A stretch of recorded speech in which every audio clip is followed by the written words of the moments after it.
Hello, everybody. It's Mark, and I am back with another Horsehead Weekly. This is the championship week, the final week. So that means that this week will be all about this week's stuff, and then in a couple weeks I'll put out end of season stuff with a bunch of cool nonsense, and we'll see how that all goes. But for now, let's go on with the show. We have the championship week, and find out how our two contenders got there. As we are now down to Tyler and Jerry, a rematch from a couple years ago. Tyler continuing his trend of showing up in the finals and saying he's going to be his last year.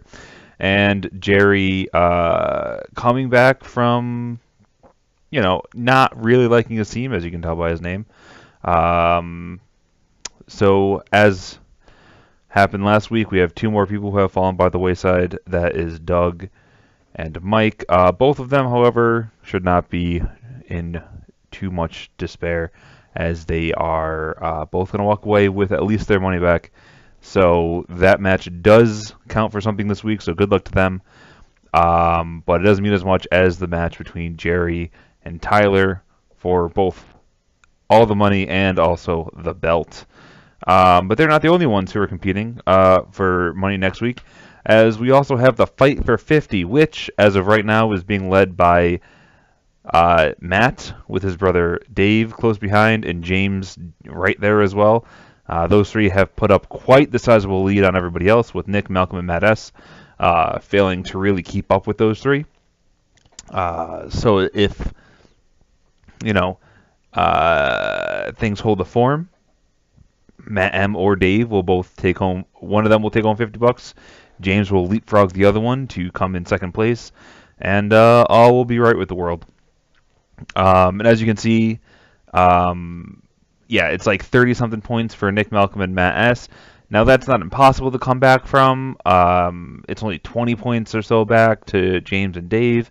So if Matt has a really bad week and one of those end up being the bigger guys, you never know. But this is what you have to contend with. So best of luck to everybody in the Fight for 50. Incentives. So we are done with the regular season, so I went through and I found out who won the other three incentives, the three non-positional scoring-based incentives. And the first one was the bad defense incentive, which went to the team who had the most points against throughout the season, and that went to Matt S., who averaged 124 points per game, a good 9 points above the average, and 16 points every single week better than Malcolm, who had a very sad 106 points per game against. And the fact that he did not make the playoffs is just depressing. I mean, he had by far the easiest schedule in the league. 106 points per game was not that much throughout the season, and he still managed to only pick up a bye into the Fight for 50. And Matt S., he played very well. He fought very hard, but he ended up missing the playoffs by, I believe, a game, despite playing in the same division as Malcolm. That's pretty crazy.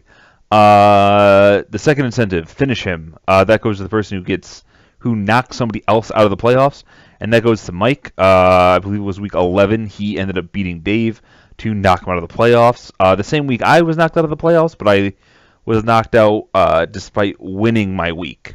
I beat James that week, and the reason that I was knocked out was because Jerry won. So there is something to say, oh, well, Jerry did kind of knock me out of the playoffs, but he didn't beat me straight up. So I decided to give it to Mike for knocking Dave out by just beating him out straight up 1v1 in a sanctioned match. And finally, we had the Bad Luck Brian, which goes to the person who scores the most points in a losing effort. And sadly, that goes to Dave. Dave put up 143.9 points. A good 30 points over the league average for the year, and still managed to lose to Nick by less than 2 points. That's really rough. On the other side, the team that won with the least points, just to kind of show how that went, was Mike. He ended up beating the aforementioned Malcolm, who, again, has great points per game because of games like this, who won despite only putting up 86 points, because Malcolm couldn't even manage 70. If Malcolm was able to capitalize on some of these games that he had that people put up less than 90 points, then maybe he would be in the playoffs instead of James. But hey, here we are. So let's move on to the rest of the incentives, and we're going to start off with QBs and RBs. If you are in gray, it's because I've pretty much decided that you are out of it. You're not mathematically eliminated, but you're kind of eliminated, so I'm going to assume that you're not making it, which means that means Doug. Doug is going to move on to win the incentive for quarterback. As I said, he had Russell Wilson. He had somebody else to start the year really good, and then he picked up Deshaun Watson. I believe he had just a couple other really great players on his team as quarterback, and he just kind of ran over everybody throughout the season, putting up an extra 60 points over anybody else. Yeah, so just great job on him. So congratulations to Doug. You won the quarterback incentive, unless James puts up 60 more points than you do this week at quarterback, which I don't think is possible, but hey, who knows? Moving on to something a little more something going on with it. We have the running backs, and running backs they can put up, as you can see here, over 50 points in a week, and you can have some pretty big duds. Which means that we have Tyler, Mattis, and James as the last ones remaining for that one. I'm going to guess James is probably out of it, but I didn't want to eliminate him because there is always a possibility. The other two put up like 11, and he puts up 60, and then he ends up just leapfrogging them both. It's possible, but unlikely. Where I think Dave is legitimately out of the running. But I do think it's down to Tyler and Matt. Tyler put a couple extra points on his lead against Matt S., but hey, who knows what can happen this week. It is a very important week for a lot of these teams playing as they're trying to secure playoff spots and whatnot. So it'll be really interesting to see how this ends up going. And yeah, so best luck to you two and you three as well. I'll give James the benefit of the doubt. Moving on to wide receivers. Wide receivers, it is down to Mike and Jerry. For a while, I was in the hunt. For a while, a couple other people were in the hunt. But these two have definitely pulled themselves away. They're good 50 points clear of everybody else. And Jerry, last week was 50 points behind Mike, but put up very good numbers versus Mike's pretty terrible numbers last week. So the gap is closed, and it is down to those two, as I don't think anyone's going to be able to put up 77 points. Sorry, Dave. So Mike and Jerry are the two fighting out here. Jerry has a long way to go, but he has shown he can put up really big numbers, and Mike has also shown he can put up duds. So really interesting how those two go, so best luck to you. And at tight end, I don't think that Matt M has it in him to put up almost 40 points. It is possible, but I'm willing to just hand it over to Tyler, so congratulations to Tyler. Unless a miracle happens, you have won the incentive for best tight end. You picked up Gronk at some point in the season, and you just kind of rode him to victory. He never had that big injury that took him out for any more than a couple weeks. He had one game where he was suspended, but you always were able to find a good bye week replacement, good injury replacement, and a good suspension replacement. So congratulations to Tyler. You have managed your team so well. You have won an incentive on top of making your way to the playoffs. So not only is he in the finals of the playoffs, this also goes to show how great of a season his having a top tight end can give you. Because if you look at it, you have those three tight ends, Kelsey, Ertz, and Gronk. Those were the top three this year, and they were pretty much all by themselves up on the top.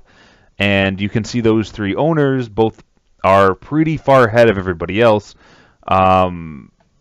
With all of them doubling up Malcolm, as well as James, just goes to show how many more points you can get out of a player if you are not streaming at tight end.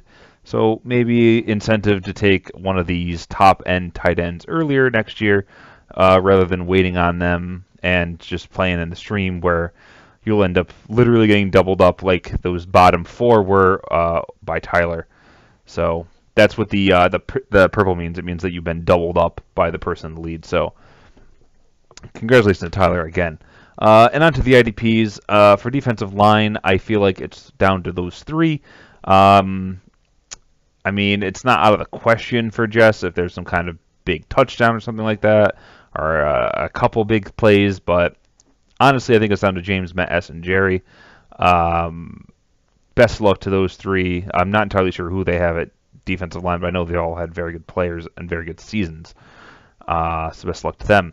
At linebacker, it's down to 4, but realistically, I think it's going to go to Dave. He has a 18-point advantage, and that's very hard to beat. I have seen linebackers put up 30 points in a week, but I'm not really seeing it being something that's going to, happen, especially with the fact that if that does happen for them, that means that Dave has to not put up a bunch of points himself, and he has fairly good linebackers. Nobody really took advantage of everybody else in that tier, having an off week last week, so best of luck to those 4, but my money's on Dave as the very far out in front guy. And then finally, we have the only way I'm making money this year, the defensive backs. I rolled the dice last week, and I put out Collins, figuring he's the better guy, and he ended up only getting half a tackle, which left me 4 points behind Jerry going into the last week, and I think this is going to be a very, very fun thing to watch. So best of luck to Jerry, and let's see what happens there. For the waiver wire, only 2 pickups that I really thought were of note. Nick Foles was picked up by Matt S. Maybe trying to get a quarterback for that last week to lock away the fight for 50. And then finally, Buck Allen to Dave for $0, as I just thought it was interesting because Malcolm was so in love with Buck Allen for so long, and then he just kind of disappeared for a bit, and apparently Dave thinks he's good enough to be picked up. So looking at the last 3 weeks, as we go into our final week, just to try to get some ideas to how people have been doing. Tyler has been just blowing away the field with James. Both of them have been doing very, very well. Which means that bodes really well for James, who is currently in that top tier for the fight for 50, as well as with Dave. And on the other end of it, you have Nick, who is averaging the worst over the last 3 weeks. He's down there with Jess and myself, who both aren't in the fight for 50, as well as, and then there's Malcolm and Doug, who are both just not playing very well at the tail end of the season. So that's just to put into this perspective how people have been doing the last 3 weeks. And now let's get to this week's rankings, the championship edition. And the C class is every other championship that I don't mention here. The other 3 classes both have great championships. This is just for everybody else. And it starts off with myself. I am going to leave myself in last, despite the fact that Nick's team is a steaming pile right now. I don't have to tell you, it's this or that. No, you can look at my team. You know it's trash. Let's move on. Let's move on to Malcolm. His team is kind of falling apart. The scat back and great wide receivers thing doesn't really work out when you don't really have that good of players. I will say I underrated Keenan Allen this season, and my options to get him were many, but I always thought he wasn't that good. But hey, I think you get Zeke back this week, right? So that's good because you get to play him now, which was your whole thing when you traded for him, thinking he was going to be out. And David Johnson, is he back this week? I don't know. Malcolm? Got him. Nick, I don't really know what happened. I think it was a combination of just like injuries and stuff like that kind of brought your team down to where it is right now. On top of the fact that you've had some pretty bad wide receiver play over the last few weeks. So, sorry about that all, but better luck next year, dude. And hey, there's always that outside chance you somehow climb back and win that fight for $50. And then I believe rounding out, maybe not. Anyways, Jess is also in the bottom tier. She is at ninth. Same thing as always with her. Don't like her running back stable. Her wide receivers are underperforming. Tom Brady just has also been underperforming, let's be real. So yeah. Couple injuries as well for her, so better luck next year, Jess. And Doug, I had to knock you down here. Your team has been playing quite terribly. You haven't really been putting up good points, and I don't know what happened. I don't know if you're just starting the wrong players. I'm pretty sure that's what's ending up happening, but I don't really know for sure. So best of luck to you in the third place game. I believe that's it. Yes. So the B class is Super Bowl, the biggest game in football. Yeah, that is definitely a big championship, a very important championship, and that is why I have it as the third best championship. And in that tier, named after that, is Matt M. God, there's a bunch of teams that are like right next to each other down in this area, and I couldn't really figure out like 7 through a bunch. And I had to divvy them up somehow. So no offense to Matt M, he has a team that's really, really good and has been doing really great this season. And I mean, you really can't fault him for what numbers he's been putting up. I mean, who knew Mike Evans was going to absolutely die and be this year's um, this year's the guy from Tennessee that I keep hating on Jerry's team. Well, anyways, him, who again I think he's in for some regression now that Watson's gone. But yeah, no, I think it's just some bad luck on his team. He ended up losing once and stuff like that, so that's why I had to dock you. But yeah, so that's where you are, Matt. So there you are. Matt S. As I said, you're all are kind of in a big old ball down there. You have a very good team, a lot of talent, as you can see. I mean, you have, the number one running back, another top 10 running back, a top 10 wide receiver, the number one tight end. Like, you have a lot of good talent on your team. I'm not entirely sure why it didn't come together. At least I didn't until I realized that you had 124 points per game against average. Because yeah, you had a really good team all season and stuff like that, and you kept losing, and so sorry about that. But that's just the way the cookie crumbles sometimes, and that is why you missed the playoffs. But I think you had a really good team, and better luck next year with that randomness. The A class, us, the Horsehead Fantasy Football League. Yeah, no, we are definitely the second best championship in the world. And at number 5 we have Mike. And again, I think the B and the A class are definitely could be merged into one class. I just like having 4 classes, so deal with it. So number 5 is Mike. Again, he has a really good team, and that is a good reason why he is in the 3-4 matchup. Honestly, I feel bad for him because he ended up running into Tyler in the semis. Tyler put up like 150. He ended up having the second best score of the teams in the playoffs, but he just played against the wrong guy, and that's why he's in that slot. So sorry about that, Mike. It's rough, but that's where you are. I think you had a really great team all this season, and I mean, if you just look at those names and those stats that are next to them, I mean, you really have had quite the team this year. So congratulations on that. You did good, and best luck next season. Then there's Dave. Dave is, as you saw, one of the top performers over the last few weeks. He's also one of the best teams in the fight for 50 right now. And, it's mostly based on the back of just really believing in a group of players that a lot of people were upset about partway through the season. A lot of people thought Alvin Kamara may evaporate, a la Tariq Cohen. Drew Brees has always was never great this season. C.J. Anderson was somebody people were kind of kicking around a little bit. Jarvis Landry didn't look great at times. Michael Thomas. Like, you can go through your list of players, and it's all players that no one thought were that good. But now at the end of the season, if you had made the playoffs, I think you would have. I don't know if you would have made it through to the finals, but it's entirely possible if you had taken the place of like James, you might have made it to the finals. So, best luck to you next year, Dave. You did a really good job, and hey, welcome to the league. You did a really good job in your first season.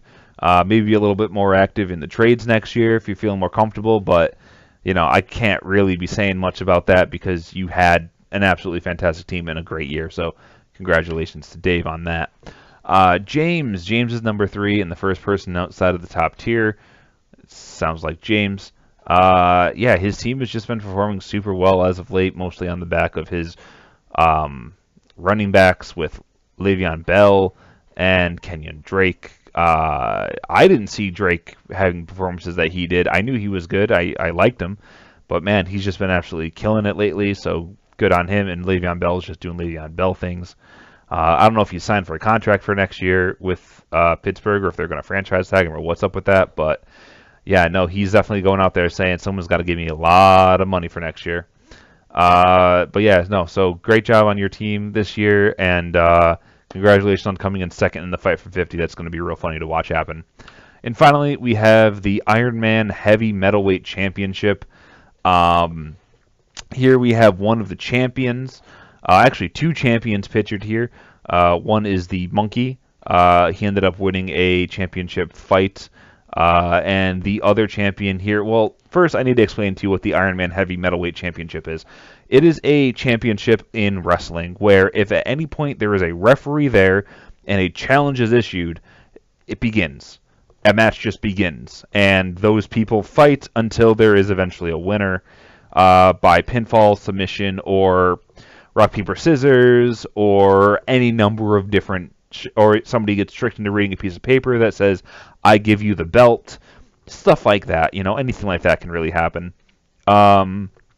This isn't just like a joke thing. This has been won by some very prestigious people, including a literal blow-up doll, a sex doll, if you will, has won it. A invisible fighter has won it. This monkey, a ladder that fell on the winner after a match and knocked him unconscious. He won the belt one time. The belt won one time after somebody was wearing it, fell down, and they counted the pinfall for the belt. Just a lot of really prestigious people have come in and won the belt. So congratulations to all of them, including Senpai, who everyone loves, and he also has won the belt. Look it up. This is completely legit and insane and awesome. So for that, we have number 2, Tyler. You knew it was going to be those top 2 guys in the championship game. And number 2, it's Tyler, just because I think that I don't think he's going to win this week. I think it's going to Jerry. I said that last week. I'm saying this again now. I know he put up the bigger numbers last week, but man, I just believe in Jerry. So best of luck to Jerry, and best of luck to Tyler as I show off. Yes, Jerry is still number 1. He didn't put up as many points, but man, I just absolutely love his team, and I love his matchups. I love what he's got going on. So best of luck to you two this week. It's for all the marbles, so good luck. And that's why you are this week's game of the week. And this is the matchups week for this one, part number 1. You're the game of the week. You're the top matchup. So there you go. I think the line is a little bit steep against Jerry on ESPN, but I think it'll bear out the other way. So this week's matchups number 2, we have the fight for 50, and again, just a quick little refresher as to how many points back people are and who is involved. And with that, I will see you guys next week. You did a good season, so let's end it with one more fantastic week. So thank you all, and I will see you in a couple weeks with a end of season recap show.